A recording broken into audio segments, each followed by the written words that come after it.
Oke, selamat malam dan akhirnya ketemu lagi bersama saya Jojo Sakaria dan sekarang saya ngajakin teman saya lagi untuk ngobrol di sini.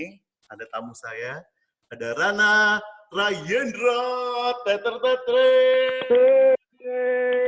Gue harus pakai konfeti gitu nggak biar apa meriah gitu Lo kan? pasti ada Oke, konfeti buat lo, Ran. Panggilnya Ran atau Rana sih? Rana aja. Ran, berasa grup musik ya Ran ya, biar kece gitu. Asik. Tapi sebenarnya lu udah kece sih Ran. Ah, ya. Hari Kan ini kita kita akan udah kenal udah ngobrol-ngobrol lama sama juga ya. Rana. Kenapa Ran? Ya, kita udah kenal lama juga, jadi Udah lama juga. kayak kayak Oke asik banget, gitu Ran. jadi ngobrolnya. Semoga dan bermanfaat. Amin. Amin. Hari ini kita akan Hmm. ngobrol seru sama Rana dan hari ini kita ngomongin soal sesuatu yang sekarang lagi booming banget karena apalagi pas COVID, bukan karena sih, apalagi pas COVID-19 ini kayaknya orang kebanyakan tinggal di rumah terus Cool. gak tau mau ngapain gitu ya. Akhirnya tercetuslah ide mungkin misalnya kayak buat konten di sosial media seperti saya ini ya kan. Di podcast, YouTube ya. Dan itu hari ini kita ngomongin soal itu, soal konten kreator. Yang itu sangat penting untuk apa ya, membuat isi yang kita buat di sosial media itu ada apa namanya ada nilai positifnya ya nggak sih? Ya, ya nggak sih? Terus Iya, ada manfaatnya lah buat orang. Bener? konten creator. Iya. Iya, iya. Tahu nggak sih kayak konten creator itu tuh sekarang adalah pekerjaan yang paling diminati banget. Jadi semua orang tuh bahkan pengen jadi content creator gitu. Tapi tanpa sadar, kayak lo aja nih posting nih, misalkan posting lagi di jalan gitu, lagi di jalan, instastory lah, instastory macet gitu. Terus lo nulis, wah gila Jakarta macet banget sekarang gitu. Cara nggak sadar lo menjadi content creator di situ. Iya, Karena secara lu sadar ya. membuat iya cara nggak sadar itu, jadi kayak orang nggak sadar dia menjadi jurnalis, dia menjadi Mm, content creator gitu loh. mm. Karena lu ada satu pesan, ada satu visual yang lu sajikan ke orang lain dan orang lain terima gitu loh. Lalu publish Nah, maksudnya. dan lu publish gitu Iya. loh. Itu lu publish gitu loh. Nah, itu lo namanya sekarang mobile journalism gitu Dan loh. itu kita bakal Nah, kalau ngobrolin konten, banyak tentang itu nanti ya. Tapi yes, sebelumnya, betul. sebelumnya, Oke. Okay. sebenarnya sih aku mau memperkenalkan Rana ini siapa, tapi sebenarnya dia udah terkenal sih. Lebih terkenal dari saya. Saya mau nebeng sebenarnya yang ngundang dia nih. Ya sebenarnya Enggak lah. lebih terkenal dan ngundang Belum, kamu untuk belum. masuk di konten yang saya buat Rana. Rana ini sebenarnya sih ya bisa dibilang udah ya kamu bisa lihat sebenarnya dia ada di mana-mana tadinya ya kan. Ran, kamu kan sekarang kerja di Narasi TV Narasi. ya sebagai kreatif Narasi ya. strategi of programming. Tapi Mm-mm. sebelumnya itu kan kamu udah sempat ada di mana-mana kan? Ya nggak sih Ran? Mm-mm. Di Kamu udah mana-mana tuh sempat maksudnya di di TV. beberapa TV nasional dan aku rasa sih kayaknya ini semua TV kamu pernah ini deh, pernah apa namanya? Pernah masukin deh, ya nggak sih Kenapa? Ran? Yang mana? Semua TV kayaknya udah pernah kamu masukin deh, jadi reporter, jadi presenter, Iya, karena hampir karena semua TV kebetulan ya? TV-nya kan integrasi, hampir hampir semua TV karena TV-nya kan integrasi kan. Yang pertama gue pernah di MNC Media itu udah 4 TV tuh. Ada RCTI, CTI, ada MNC, Global, sama iNews. Otomatis kan gue oke. pernah ada di 4 TV ini gitu loh. Mm, Terus gue masuk ke MTech Group itu ada Indosiar, ada SCTV. Otomatis mm, muka gue juga ada di sini gitu loh. Yang mm. belum gue masukin itu Transmedia aja sih. Tapi gue pernah. Sekarang kan Mata Najwa itu kan di Trans 7 kan. Iya Nah, benar. gue pernah masuk Trans 7 bahkan gitu loh. Untuk ya seenggaknya gue in frame lah pernah di situ. Dan Gitu. notabene Jadi bisa dibilang ya udah berarti lo pernah hampir di semua TV ya nggak sih? hampir hampir hampir semua TV Mau lihat buktinya nggak? gitu. Tada! Duh. Ini Muka Ini kamu agak semua nih. narsis ya. Lah, ya bener juga Ya, ini. gila Aku gue lihat masih, logo-logo TV-nya dulu ya. Iya juga ya. Hampir gue semua. masih kurus-kurus banget di sini, ya ampun. Ini gimana ceritanya sih, Ran? Boleh cerita sedikit nggak?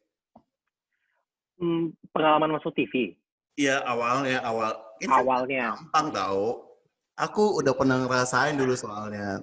Untuk jadi reporter aja tesnya itu banyak banget, ya kan? Makanya, jadi gini, sebenarnya dari kecil tuh tujuan gue adalah pengen jadi public figure. Dari kecil. Artis. Gue pengen, ya istilahnya kasar gue pengen jadi artis lah dari dulu. Iya. Dari dulu. Dan sampai sekarang nggak pernah berubah gitu. Cuman mungkin kontennya aja yang berubah ya. Misalkan kalau dulu gue pengen jadi pemain sinetron, gue pengen menjadi apa. Nah, kalau sekarang gue pengen jadi influencer yang bisa menyebarkan hal-hal baik, positif, kayak gitu-gitu loh.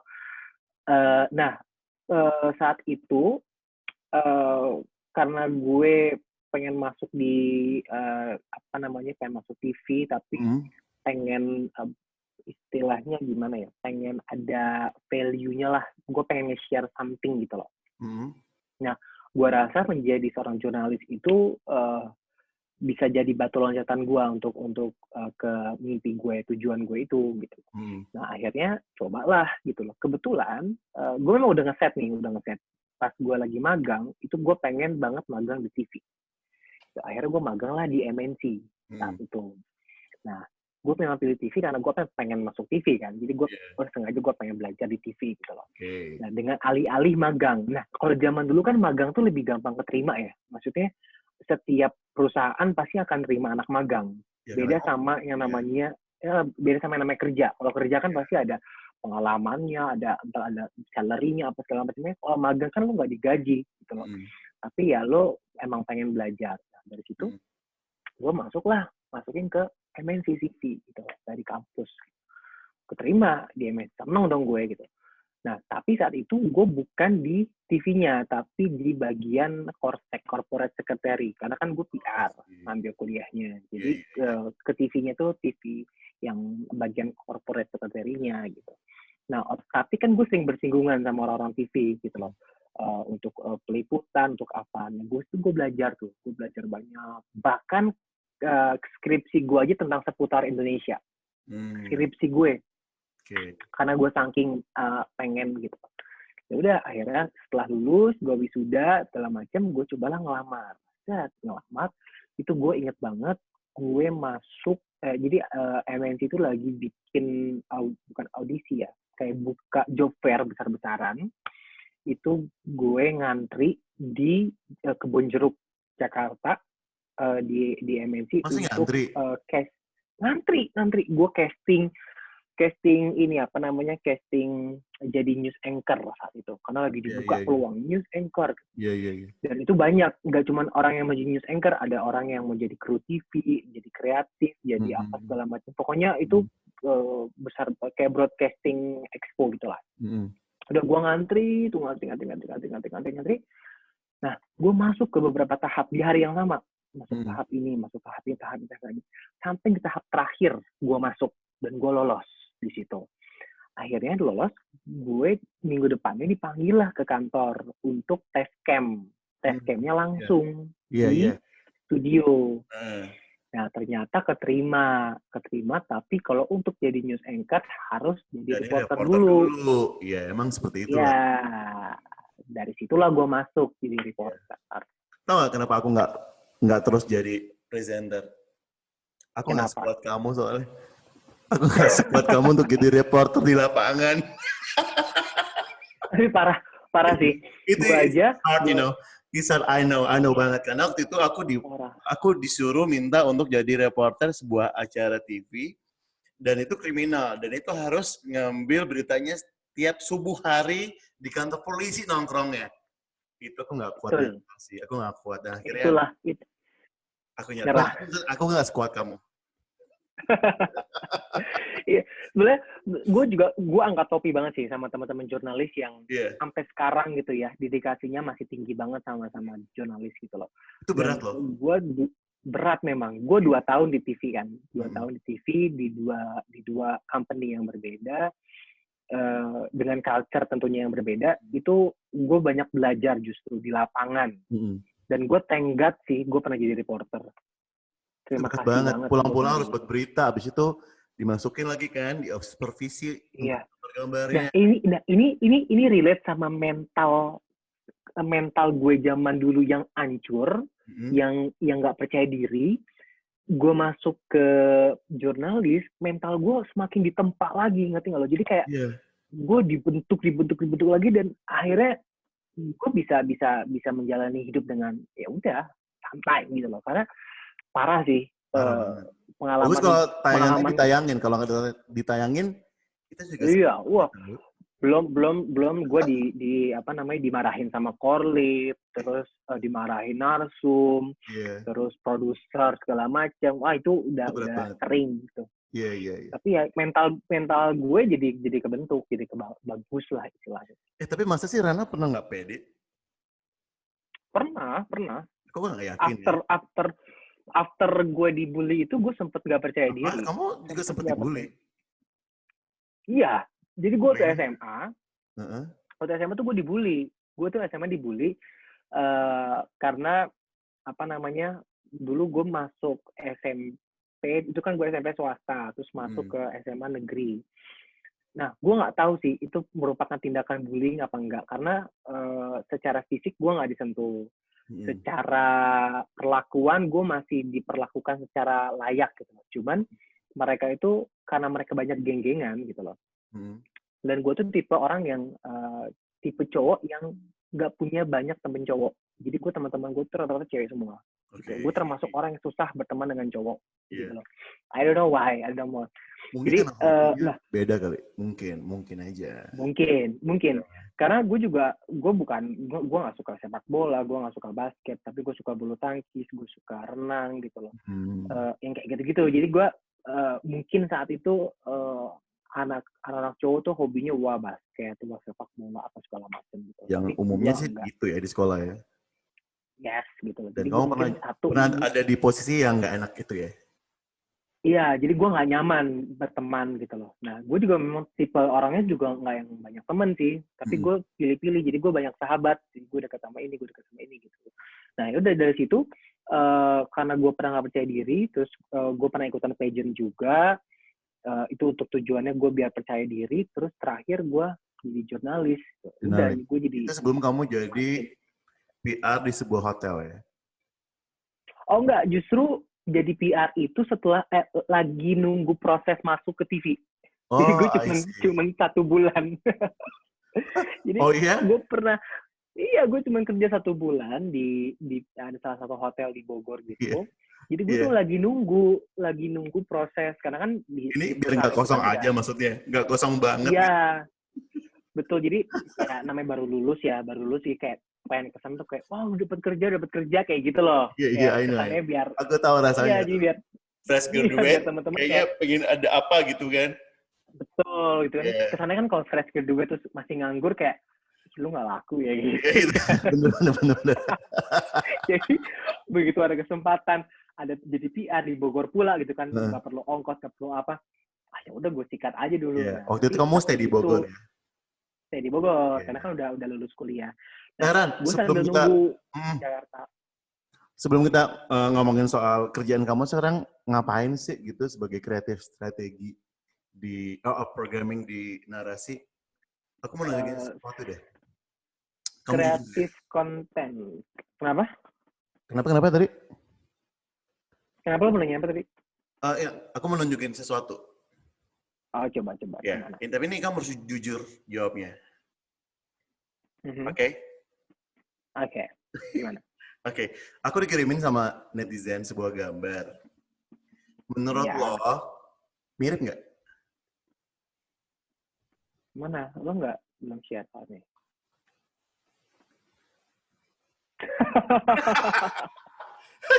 Lu jangan bohong. Oke. Lu jangan bohong. Mirip. Sumpah mirip. Lo gondrongin lagi. Lo gondrongin deh rambut lo. Mirip. Ini mirip apa nih? Mirip kacamatanya aja? Enggak. Ini mirip editannya. Kan sama-sama agak ngeblur gitu. Ya, kan lumayan mirip kan? Ya udah gue bilang mirip. Mirip. lu lu Miripnya apa? lu bener Editannya. lu bener bener mirip tapi bohong ya. Mirip secara physically, kayaknya enggak ya. Karena dari rahang aja udah beda. Gak usah dijelasin juga sih Ran. Intermezzo doang. kan gue pengen jujur. Kan Oh, gue iya. harus jadi content creator yang jujur. Oke, ngomongin soal konten kreator. Sorry, tadi aku Yes. nyebutin kamu sebagai kreatif strategi, bukan ya? Yes. Creative content. Oh, harusnya Nah, kreatif strateginya konten. ya kreatif konten untuk program gitu loh. Semua program di narasi kamu yang ini? Hampir semua? Enggak, kan keren kreatifnya banyak. Oh, Terakhir tuh gue megang program, sebelum gue pindah ke divisi yang sekarang, gue tuh pegang ada 4 atau 5 program gitu. Pertama gue pernah pegang namanya Kejar Tayang. Kejar Tayang itu kayak behind the scene-nya semua program-program di narasi dan termasuk Banana ya. oke. Semua event, semua program, proses syuting, proses editing itu gue masuk di Kejar Tayang. Terus gue pernah pegang program Mata-Mata. Mata-Mata itu kayak satu kolaborasi dengan mahasiswa luar negeri untuk kirim-kirim konten ke kita. Terus pegang program Sarasehan. Oh, Terus Sarasi juga pegang pernah pegang sama Rana. sama gue justru itu gue paling lama di Sarasehan itu setahun lebih ya. Sampai dari lahir sampai udah sekarang bungkus itu gue yang pegang. Terus udah gitu mau di Ayunda itu gue yang pegang juga. Oke. Terus terakhir gue sempet sebelum gue dipindah tuh gue sempet megang program kesehatan, tapi setengah jalan terus gue dipindah ke divisi yang sekarang gitu. Oh, oke. Iya sih, itu bener banget. Sampai aku tuh jelas banget tau lihat foto kamu yang ini. Yang mana? Yang ini Wow. sekarang nih. Ini kayaknya gong banget ya di foto Instagram kamu ya. Dari Instagram kamu. Gua Ini ngerasa sih, cowok paling beruntung hari iya, ini. ini sih gue Parah. jelas juga ngelihatnya Ran. Ini kayak, wah sama Mbak Anggun, sama Mbak Nana gitu. Nah, Ini, harusnya kemarin ya, itu kan Agnes Mo juga syuting sama Mbak Nana kan. Nah, ya. harusnya tuh gue foto kayak begini juga, cuman karena saat itu lagi cepet-cepet, jadi prosesnya tuh nggak apa namanya, nggak. Kalau ini kan gue sambil syuting kan, jadi gue juga syuting nih sama mereka berdua gitu loh. Oh gitu. Nah, waktu yang kemarin Agnes itu udah nggak ada programnya, jadi gue nggak bisa syuting foto kayak begini gitu. I see. Tapi ini sama Mbak Anggun ini dua orang, sama Nana, dua orang yang menurut gue ini orang-orang yang mengagumkan, punya dedikasi, itu selalu ngomongin soal orang banyak, dan itu yang membuat aku kagum sama mereka berdua nih, perempuan tangguh ini. Ya. Iya, parah sih. Kalau mau syuting telepon gue dulu dong, biar bisa foto juga sama Anggun sama Mbak Nana. Salam ya Kayaknya buat lu Mbak di sini Nana ya, kalau di kantor ya. Oke. Dan salam dari tetangga, Siap. dari Makassar gitu. Oh iya, sama-sama tetangga ya. Sama-sama orang Makassar. Orang Makassar ya kan. Oke. Iya. Ran, balik lagi. Baji-baji, Ji. Kenapa? Baji-baji, Ji. Baji-baji sih, yoi. Ran, ngomongin soal konten kreatif tadi itu tuh, berhubungan sama sosial media. Nggak hanya YouTube sebenarnya sih ya. Tapi kan sekarang yang beredar justru banyak yang di platform YouTube gitu. Ya nggak sih? Dan seperti yang lu bilang di awal tadi, mungkin tanpa sengaja orang menyimpan foto, video di sosial media, tanpa sengaja mereka sebenarnya udah ngelakuin atau bisa menjadi konten kreator, ya nggak sih? Betul. Sebenarnya kalau konten kreator itu sendiri banyak ya. Kayak lo nulis aja itu jadi konten. Blog itu lo juga sebagai konten kreator. Cuman outputnya adalah tulisan. Ada yang outputnya podcast, audio podcast. Ada yang outputnya adalah video audio visual gitu. Jadi macam-macam. Tapi as in lu create something dan lu share, lu publish, itu lu jadi content creator gitu. Dan itu tanggung jawabnya besar. Sebenarnya ujung-ujungnya apa sih tujuannya sih? Apakah harus banyak penonton, banyak subscribe? Kalau di YouTube kan banyak apa namanya yang subscriber ya? Subscribe, Iya. subscriber, terus apa? Terus kalau di podcast banyak. Itulah tadi. Sebenarnya banyak yang di situ aja ke ujungnya atau ada yang lain? Nah, tergantung orang-orangnya kalau menurut gue. Jadi ada orang yang memang pengen menjadikan itu komersil, Komersial dalam arti gue akan ngelakuin konten apa aja yang penting viral, mendatangkan banyak duit, mendatangkan banyak penonton atau Iya. pendengar. Karena ada yang bilang juga sih konten kreator itu mirip-mirip dengan konten marketing. Nah, tergantung. Ya kan? Ada orang yang memang pengen mengejar yang marketing secara online. Dalam arti, oh pada saat gue bikin video, banyak produk-produk yang akan masuk ke gue. Itu ada. Tapi ada juga orang yang menjadikan YouTube ini hanya sebagai portofolio atau kayak semacam buku marketing yang dia mengejarnya di acara-acara offline.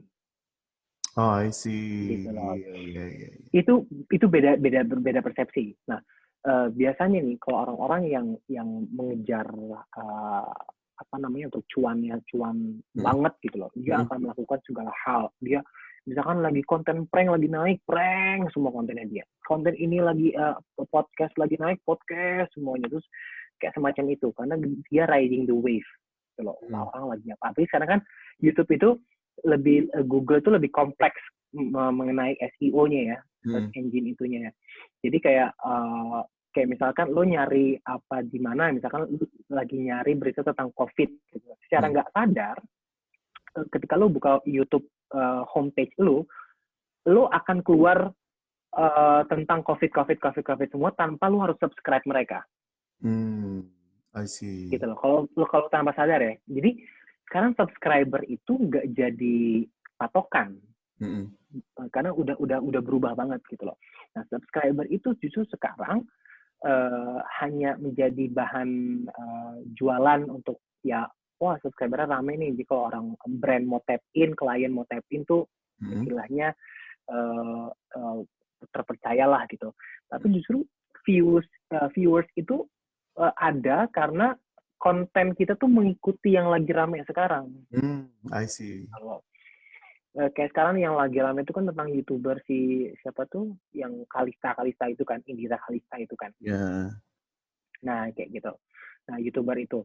Nah, lu bahas itu aja, lu pasti akan naik views-nya. Meskipun subscriber lu juga masih sedikit ya. Gitu. Iya. Jadi,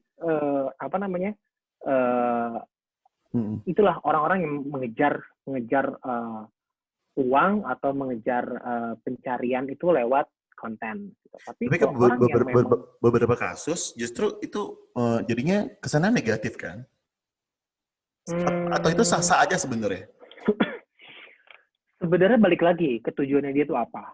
Misalnya kayak kontennya narasi nih gitu, dia tetap strict dengan konten yang bervalue, konten yang berdampak baik gitu loh, tidak mengikuti dengan orang-orang yang ada gitu loh, tidak mengikuti isu-isu yang istilahnya receh atau viral tapi nggak pada tempatnya, kayak nggak seperti itu gitu loh. Jadi justru yang kayak begitu-gitu tuh akan long last kontennya. Karena dia memberikan nilai. Nah, tapi kalau konten-konten yang memang one hit wonder kayak wah naik, ntar tiba-tiba udah tenggelam lagi, itu akan boring gitu. Jadi tergantung negatif positifnya itu tergantung tujuan lo. Kalau memang tujuan lo ingin menyebarkan sesuatu yang baik, itu akan jadi positif. Tapi kalau lo ingin menyebarkan untuk meramaikan aja, gila kayak, wah gue pengen naikin nama gue, pengen apa gitu. Itu menurut gue jatuhnya ya akan kurang positif gitu loh. Jadi tergantung lo mau bikin kontennya kayak gimana. Karena kebetulan gue di narasi tuh selalu belajar dengan orang-orang yang memang kita pengen bikin konten yang bervalue, yang apa gitu. Berfaedah gitu ya. Berfaedah gitu. Toh juga nanti istilahnya duit akan cari kita sendiri. Nggak money oriented. Nah itu dia. Walaupun sebenarnya ini adalah sebuah perusahaan ya. Iya. Tapi kan kita bisa main di lain. Kayak kita main di event. Kita main di activities. Nah itu kan juga mendatangkan rezeki gitu kan. Nggak harus kita menghalalkan konten, mengorbankan value kita, padahal ternyata kalau lo tahu ya, kayak YouTube itu juga tidak sekaya itu.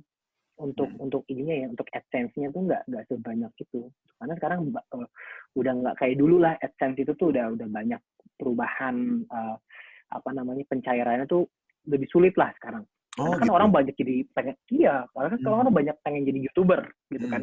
Jadi Google juga semakin pinter untuk memonetize satu konten itu memang harus yang benar-benar sulit lah itunya spesifikasinya. Gitu. Oh iya iya iya, sih. Jadi mungkin akhirnya sekarang yang pilihan yang nomor dua yang tadi kamu maksud tadi ya. Jadi nggak Iya, marketing di itu aja, tapi kamu mungkin ada value lain gitu yang bisa didapat. betul, betul. Jadi kayak gue kan lagi bikin project sama teman-teman gue kan, bicara gitu. Nah, bicara itu gue pengen bikin sekolah public speaking gitu. Nah, sekolah public speaking itu gue main di YouTube, tapi itu hanya untuk memperkenalkan ada loh ini, project ini gitu loh. Tapi gue lebih mainnya di offline activity, dan ternyata tuh works, laku gitu loh. Jadi gue tidak main, kan ada orang yang wah gila-gilaan di konten di YouTube atau segala macam gitu. Lagi sekarang YouTube tuh udah mulai kegeser sama Netflix, kalau misalkan lo bisa sadar sih. Jadi dulu orang-orang yang misalkan orang yang udah bosan sama TV larinya ke YouTube. Yes. Nah sekarang orang-orang yang dulu pencinta TV sekarang udah lari ke YouTube. Jadi konten YouTube pun sekarang udah jadi kayak TV. Yes. Udah semakin kurang value-nya. Nah, orang lari ke Netflix ya. Makanya Netflix dokumenter, terus series itu tuh lagi laku banget gitu kan. Film apa segala macam. Bahkan sampai YouTube aja bikin series juga konten kreatornya. Iya. Karena Bener. mengikuti zaman. Iya, bener banget. Jadi kayak ada YouTube series. Oke, ngomongin soal konten kreator, ada hubungannya sama orang yang suka nulis nggak? Ada. Jadi biasanya orang yang suka nulis itu, nah itu dia, tergantung dia itu outputnya pengen jadi tulisan, apa dia outputnya pengen jadi audio visual gitu. Nah kalau misalkan memang dia pengen cerita dia itu dijadikan satu konten gitu loh, biasa mereka kolaborasi gitu loh. Jadi ada yang memang mendirect secara visual, ada yang mendirect secara cerita gitu. Nah itulah Maksudnya kolaborasi dengan kreator lain? Dengan dengan kreator lain? Dengan youtuber lain. Itu sih baik dilakuin sekarang ya? Banyak, karena salah satu untuk menaikkan nama dan menaikkan konten itu dengan kolaborasi. Sama kayak dulu lah, penyanyi nih. Kita nggak sadar aja, kayak orang nyanyi, featuring sama ini. Itu kan tujuannya duet. Tujuannya untuk sama-sama naikin nama kan. Cuman dulu karena kita belum terlalu paham dengan entertainment bisnis, jadi kayak wah keren ya si ini duet sama si ini duet sama si ini. Padahal juga satu strategi untuk menaikkan keduanya gitu. Bahkan di luar negeri pun kayak lo mau duet sama siapa lo bisa bayar. Misalkan lo mau duet sama Mariah Carey gitu, ya udah lo bayar berapa, terus udah biar sama-sama naikin nama. Itulah yang dilakukan oleh beberapa penyanyi baru terutama. Dia biasanya featuring sama penyanyi yang udah lama, dia bayar supaya naik lah tuh namanya. Gitu. Sama kayak YouTube sekarang, lo konten bareng dengan siapa, cuman kalau sekarang tuh ada istilahnya barter konten. Ya kan? Biasanya kalau sesama YouTuber, lo naik di konten gue naik di konten lo, jadi kita istilahnya nggak usah bayar lah, barter aja gitu. Oh, I see. Sama-sama menguntungkan lah ya. Menguntungkan, apalagi kalau jadi lagi secara naik. Nggak langsung nih, kan, kalau menjadi konten kreator itu banyak hal yang harus diperhatikan ya. Yang tadi aku nangkap dari obrolan kita tuh, pertama itu adalah kita harus kayaknya mempelajari audiens dari industri kita itu siapa sih gitu. Betul. Itu dia. Target penonton, pendengar kita siapa? Iya nggak sih? Kekuatan data tuh penting. Makanya tadi kan aku bilang di awal, tujuan kita tuh mau apa gitu. Kita mau mengedukasi atau kita hanya untuk menghibur atau kita mau menghibur yang mengedukasi. Itu kan beda-beda tuh. Nah, kita harus tahu dulu segmen kita tuh siapa. Apakah segmen kita adalah anak-anak muda, dede-dede, terus klasifikasinya misalkan CD, atau misalkan kelas kita adalah AB, itu kan beda-beda. Sama kayak TV lah, TV juga punya kekuatan data untuk tahu segmennya tuh siapa. Nah, cuman ketika kita udah tahu segmennya, kita jangan terlena, istilah gini, kita udah tahu nih, segmen kita adalah orang-orang yang pendidikannya cukup lah. Gitu. Nah, kita jangan ngasih sesuatu yang tidak mempintarkan mereka, tapi malah membodohkan mereka. Ya, makanya kita harus buat konten yang berkualitas, ya nggak sih? Betul. Meskipun lu tahu konten lu adalah, misalnya gini, konten gue nggak kemakan nih, karena penonton gue adalah kelas CD. Salah pemikiran kayak gitu. Yang ada, bagaimana lu bisa blend dengan penonton lu yang kelas CD, tapi bisa membawa mereka untuk naik kelas. Kayak begitu loh. Nah, itu adalah tugas seorang kreatif konten. Bagaimana mengkemas cerita kontennya itu agar bisa diterima oleh segmennya, tapi tidak membodohi mereka. Justru mengajak mereka untuk ke arah yang ini lebih pintar, lebih pintar. Setelah itu jangan lupa untuk terus update kan tentang apa. Pasti. Apa yang dibicarakan banyak orang. Ya kan? Betul, konsistensinya itu harus penting karena kalau misalkan upload 2 minggu sekali, ya udah kelar, lu akan kalah sama youtuber lain gitu.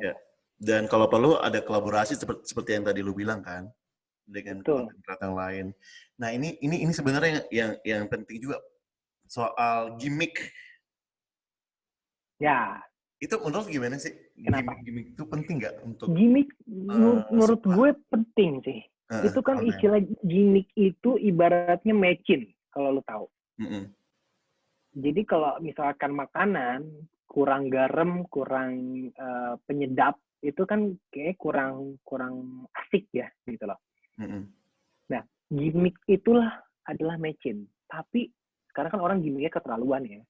Misalkan gimmicknya masih sembako isi sampah. Iya, kan tapi bohong. Keterlaluan menurut gue. Iya, tapi bohong. Itu kan menurut gue gimmick yang nggak mendidik gitu loh. Nah, kita harus gimmick tapi mendidik juga. Nah, gue senang nonton konten-konten luar negeri kayak kontennya Ellen, kontennya James Corden. Itu tuh mereka ada gimmicknya tapi tidak membodohi.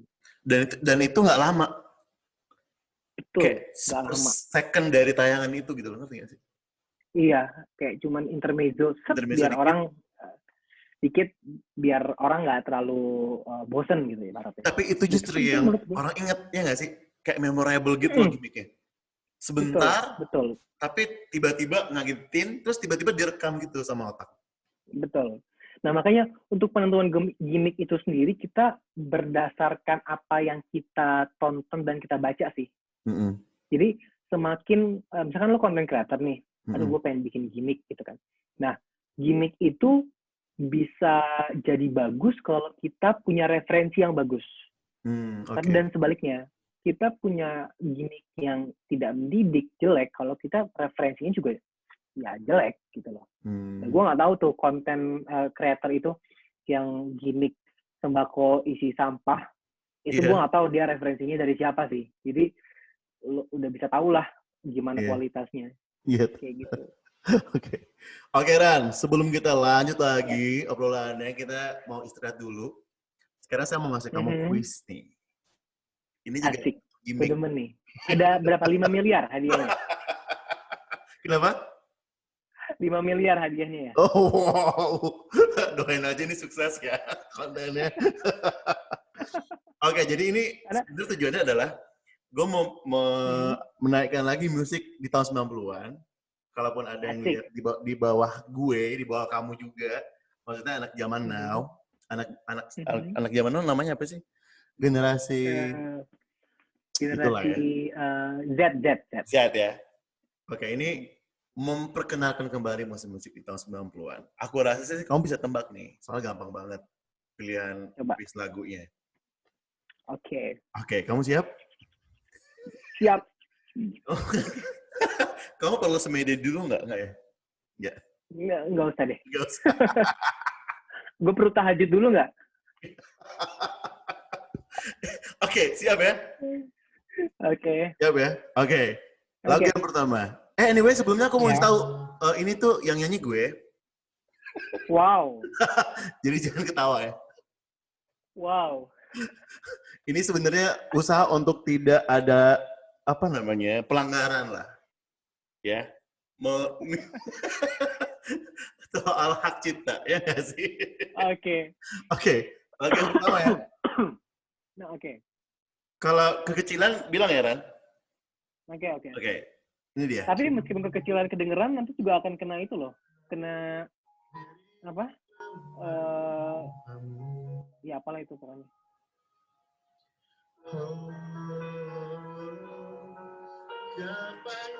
Dengar. Rosa Tegar. Oh, aduh. Hebat banget. Good. Lagu yang kedua, are you ready? Oke.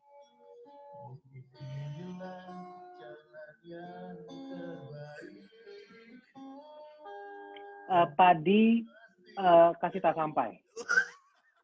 Wow, sebagai anak dengan umur 28 tahun dan waktu itu kamu masih kecil banget, generasinya bisa tahu lagu ini hebat banget. Oke, ini lagu Karena terakhir. gue bergaul sama orang dewasa soalnya. Ini lagu yang terakhir.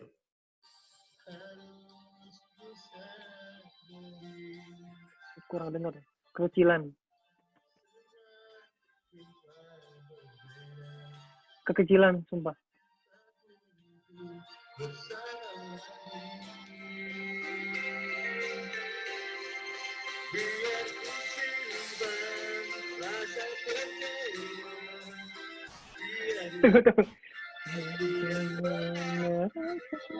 Tunggu.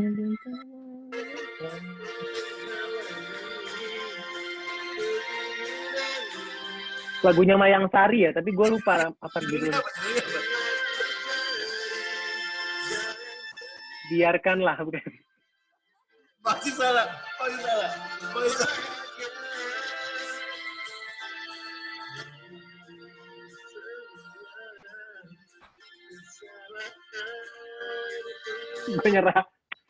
Gue nyerah. Tapi itu lagu Mayang Sari kan? Bener banget. Judulnya Aku Salah Menilai. Wow, referensi lo luar biasa. Lagunya keren. Keren asli. Ya, semoga sih kamu nggak jadi baper dengerin tadi ya. Waduh. Lo kayak harus bikin single sih kayaknya. Oh, maksud lo suaraku bagus? Alhamdulillah. Bagus. Suara lo bagus, beneran bagus. Beneran atau ya bohong? Beneran. Suara lo bagus kok. Buktinya gue bisa menebak, berarti kan nada lo bener. Oh iya bener juga sih. Iya. Tapi ngomongin soal kerjaan yang sekarang, fenomena COVID-19 ini gimana nih? Kamu masih work from home ya? Work from home, tapi thank God-nya narasi itu baik banget ya. Jadi kita sama sekali tidak terdampak secara apa namanya, kita tidak ada PHK, terus kita masih mendapatkan hak secara utuh, secara full gitu loh. Dan kita justru malah dikasih banyak benefit, dalam arti apa namanya, kalau misalkan kita harus ada ke kantor, kita dijemput sama kendaraan kantor gitu. Jadi kita tidak dibolehkan naik kendaraan umum kayak gitu-gitu. Jadi menurut gue itu satu benefit yang mungkin perusahaan lain juga gue nggak tahu ada apa enggak gitu ya. Tapi ya narasi bagus banget untuk melindungi seluruh karyawannya. Tapi gimana sih Ran perusahaan kamu pada saat dicetuskan, oke, akhirnya kita harus work from home nih gitu. Itu gimana perusahaan lo? Karena gini, sebenarnya narasi itu sebenarnya kita santai dan ya udah, karena kita memang terbiasa bikin konten di mana aja. Jadi nggak harus dan kita terbiasa kita terbiasa kerja dari mana aja, terbiasa kerja di mana aja dan kapan aja. Jadi nggak terbatas kita harus ke kantor, enggak gitu loh. Kayak kita kan orangnya seru-seru ya, bener-bener kantor milenial yang biasanya tuh rame itu jam 12-an ke atas gitu loh. Dan kadang-kadang kita juga bosan, namanya kita rumah kreasi dan banyak orang-orang kreatif, jadi kita biasanya nyari referensi itu kita suka keluar, suka apa biar nyari mood segala macam. Jadi benar-benar kita tidak apa ya namanya ya. Mungkin yang terganggu adalah kita jadi kangen sama teman-teman di kantor. Justru ya, kangen ya. Kangennya justru. Yeah. Tapi kalau masalah kerjanya kita sama aja, benar-benar kerja dari laptop, dari handphone. Kadang kita bikin konten juga cuma dari handphone, kayak gitu. Terus tayang, edit juga dari punya komputer masing-masing. Jadi kayak ya udah sesantai itu. Justru malah kita bikin lebih banyak project sekarang, banyak konten yang kita buat di YouTube, di Instagram terutama.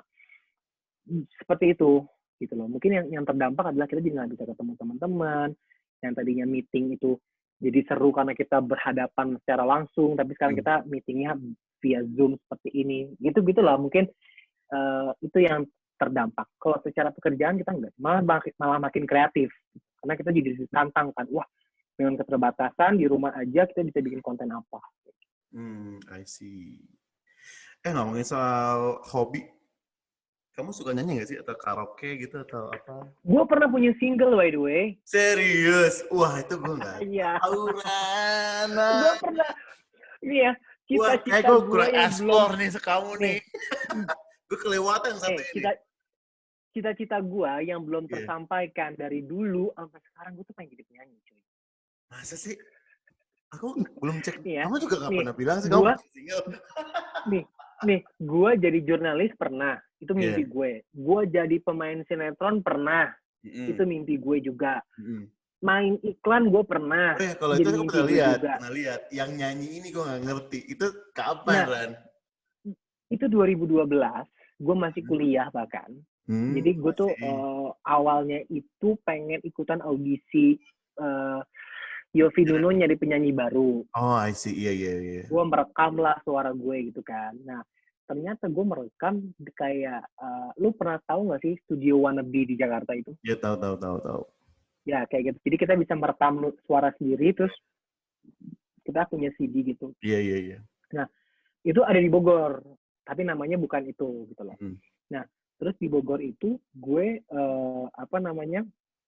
lagi rekaman, setelah rekaman, orang yang punya rekaman itu nawarin gue kayak, suara kamu boleh juga, kamu mau nggak punya portofolio, jadi saya kasih lagu, terus kamu bikin video klip, kita tayang di YouTube.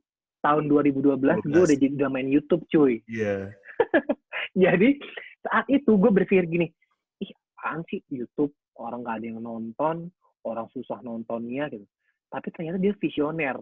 Dia itu, kata dia, ini 10 tahun lagi YouTube akan besar banget gitu. Jadi kamu akan terkenal nih kalau misalkan kamu maintain YouTube dari sekarang.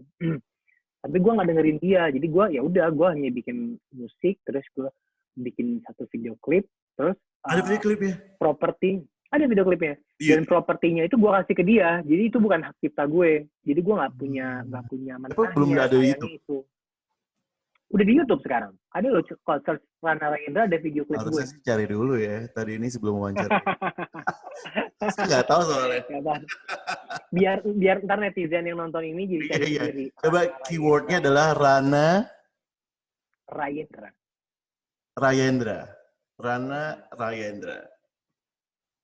Jadi lu ternyata pernah rekaman ya, Ran? Selain hobinya. Gue tuh pengen jadi penyanyi dari kecil bahkan. Selain nyanyi, apalagi, Ran? Hobi gue itu, gue suka jalan-jalan. Traveling ya? Kayaknya hampir semua orang suka traveling ya. Tapi kalau orang kan mungkin jalan-jalan ke luar negeri. Jalan-jalan, pengen ke tempat wisata. Kalau gue tuh literally jalan-jalan, paham nggak? Jadi, misalkan gue lagi bosen nih. Lagi bosen atau lagi penat gitu. Gue bener-bener suka jalan kaki, jalan-jalan keliling kayak, karena kan trotoar Jakarta kan bagus-bagus tuh di daerah Sudirman. Yes. Gue tuh bisa loh pulang kantor, jalan dari kantor gue di Sudirman, sampai ke FX sanaan lagi. Itu kan jauh banget. Ke arah Senayan? Gue Sudirman, ke arah Senayan gitu loh. Lumayan. Gue di trotoarnya malam-malam lumayan. Sampai ASEAN? Jalan kaki. Kenapa? Sampai Sampai di ASEAN. enggak lah, enggak nyampe ASEAN. Pokoknya nyampe Kayak lu nyampe sekalian bundaran Senayan situ lah. kayak lu sekalian ke M Block maksudnya. Tapi Oh, itu juga waktu tempat itu gaul anak jalan-jalan. sekarang ya. Ya ini kamu Kenapa? juga jalan kaki foto yang ini. Iya, ini gue dari ini naik gunung tau gue tuh. Ini di mana sih? Di Jepang kan? Ini di Jepang, Ini di mana di tempatnya? Shirakawago. Shirakawago. Tahu Ini nggak kayak sih? kampung. Iya, di belakang Kenapa? itu kayak lukisan gitu loh, Ran. Parah, parah ini tuh kalau lihat aslinya tuh bener-bener kayak lukisan hidup. Iya, Bener-bener lukisan hidup. Ih, bagus banget. bagus banget. Bagus banget. Ini Bagus banget. dari Tokyo jauh nggak? Ini deketnya dari Kyoto malah. Jauh dari Tokyo Oh, jauh. I see. Jadi kayak lo harus ke Kyoto dulu, terus dari Kyoto lo harus naik bus lagi ke kampung ini, baru deh lo bisa gitu nemuin. Dan itu naik gunung lagi, jadi kayak udah di bawah nih kampungnya, terus gue naik ke bukit-bukit itu baru ke sini. Dan itu gue seneng Padahal banget lagi karena gue jalan salju nih. kaki. Ini sih Lagi salju. ya beneran. Kenapa? Berbahaya banget nih ngambil fotonya nih. Kamu naik ke Iya, sini karena ini lumayan berbahaya nih. iya, karena belakangnya langsung jurang. Tapi Iya. gue pengen ngambil view-nya di belakang. Keren banget. Parah, gue suka Demi banget sebuah soalnya. foto ini kamu harus rela-rela ya. Mengarungi lembah, mengarungi laut. Itu demi konten. Kalau Demi ada hashtag konten. demi konten. Tapi emang keren banget sih. Ini keren banget sih. Keren banget, parah. Gue aja pengen kesini lagi sih. Pengen kesini lagi. Tapi Bener-bener kayak habis COVID ini, habis lukisan COVID gini bisa nggak ya jalan-jalan gitu? ya semoga lah. Kamu sekali-kali ke Makassar dong. Iya ya, pengen ya. Aku suka, Iya, soalnya di sini terakhir, juga banyak terakhir, tempat yang oke. Mau aku tunjukin nggak? mana coba. Nah, ini salah satunya nih. Ini di itu ya, Di Bira. Bira. Yes. Nah, iya benar. Iya. Pantainya Keren banget. putih dan itu kelihatan masih virgin kan. Parah. Ini ada ininya, ada hotel-hotel gitu situ. Justru ini di atasnya hotel. Oh ya? Iya. Jadi Berapa jam sih dari Makassar? kurang lebih 6 jam lah ya. Tapi sepanjang jalan ke sini juga kamu bisa banyak lihat sesuatu sih. Jadi tujuannya hanya ke Bira, tapi di perjalanan itu banyak spot-spot yang bisa kamu lihat juga gitu. Dan itu hampir 50% itu melewati laut Ih, perjalanan. gila. Maksudnya Berarti melewati pantai. ntar kalau gue ke Makassar lo ajak gue ke sini ya? Pasti, pasti. Nah kalau kamu lihat ini ada bangunan, itu sebenarnya hotel tuh. Oh ini yang Ya, kayak apa? jadi ini Oh iya kayak di rumah-rumah. bawahnya jurang langsung, dan itu langsung kayak laut lepas. Itu keren sih. Keren banget. Sumpah. Oke deh. Ini satu bucket list juga. Jadi gue emang udah pengen. Dan gue suka ke Makassar tuh suka makan palu basah. Suka makan jalang kote. Terus suka makan apa tuh? Suka makan apa lagi? Yang dibungkus daun pisang gitu. Yang ini kali ya? Bukan? Oh ini udah sering banget. Di Jakarta juga banyak kan. Iya. Dan Ini pisang hijau kan? barongko. Kamu barongko. Barongko. Aduh. Jadi tahun lalu gue kan ke Makassar tuh roadshow narasi. Terus gue ke universitas mana gitu ya. Hasanuddin kali. Sama rektornya tuh gue dikasih banyak banget makanan. Gitu. Oh, I see. Kan salah satunya tuh barongko. Jadi gue kayak tahu, kan gue baru pertama kali ke Makassar. Gila barongko nih enak banget kan gue sama temen gue berdua. Kita emang sama sesuka itu sih. Makassar tuh enak-enak kan ya. Yes. Balik lagi. Iya, ini tuh surga kuliner. Betul. Kita tungguin aja kalau gitu Rana ke Makassar ya. Nanti kita bisa ke Bira, makan enak-enak di sini. Bira. Kita akan bikin vlog bareng ya di sana ya. Yes, minta doanya COVID bisa terselesaikan dengan cepat. Amin. Ya kan, nggak ada halangan dan kita bisa kembali normal. Betul. Amin. The new normal. Yes. Karena kita udah ngobrol lama banget. Oke. Udah lama banget nggak berasa ya. Berasa ya. Kayak kita nostalgia gitu. Thank you banget lah udah bisa. Thank you. Di konten ini. Banget. Semoga seperti yang saya bilang tadi, obrolan kita bisa bermanfaat. Mungkin juga menjadi inspirasi untuk orang untuk berbuat sesuatu. Amin. Siap. Rana, thank you so much. Terus Thank berkarir. you. Sukses Yeah. karirnya ya dan Yeah. podcastnya. Amin. Kamu juga, oke? Tetap sehat di sana ya. Amin, sehat juga buat kamu, oke? Oke, bye. Dadah. Assalamualaikum.